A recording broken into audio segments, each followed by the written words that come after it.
Jau kārtējo gadu Rīga notiek Nordea maratons. Šogad maratons notiks jau 23. reizi, un tajā piedalīsies ap 20 000 skrejēju. Pie Dienvidu tilta sākuma bija ļoti grūti, bet ir forši trasē ieraudzīt pazīstamas, uzmundrināt viņus, un tad pašam arī vairāk spēks. Exhausted. It was hot. Today was a really warm race. It was just very humid. I never could kind of get my speed, but I was really impressed with all the Latvian runners.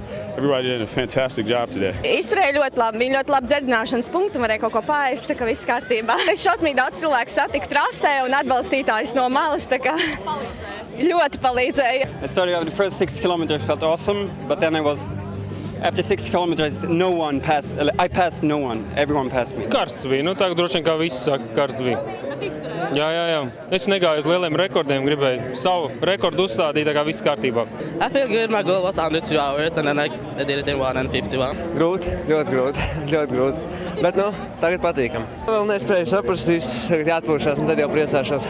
Man 3 bērnus noskrēja stundā 50 minūtes. Es esmu ļoti priecīga, es esmu ļoti lepna ar sevi. Жарко очень, а вообще, как хотели, так и пробежали. Быстрее вряд ли получилось бы. Karsts. Nē, bet labi. Izturēja? Izskatās, ka jā. Esat lepns ar sevi?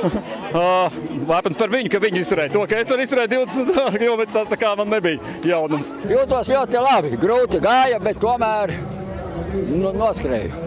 21 километра. На самом деле я приехала не первый раз, второй раз, но приехала не побеждать, а поучаствовать.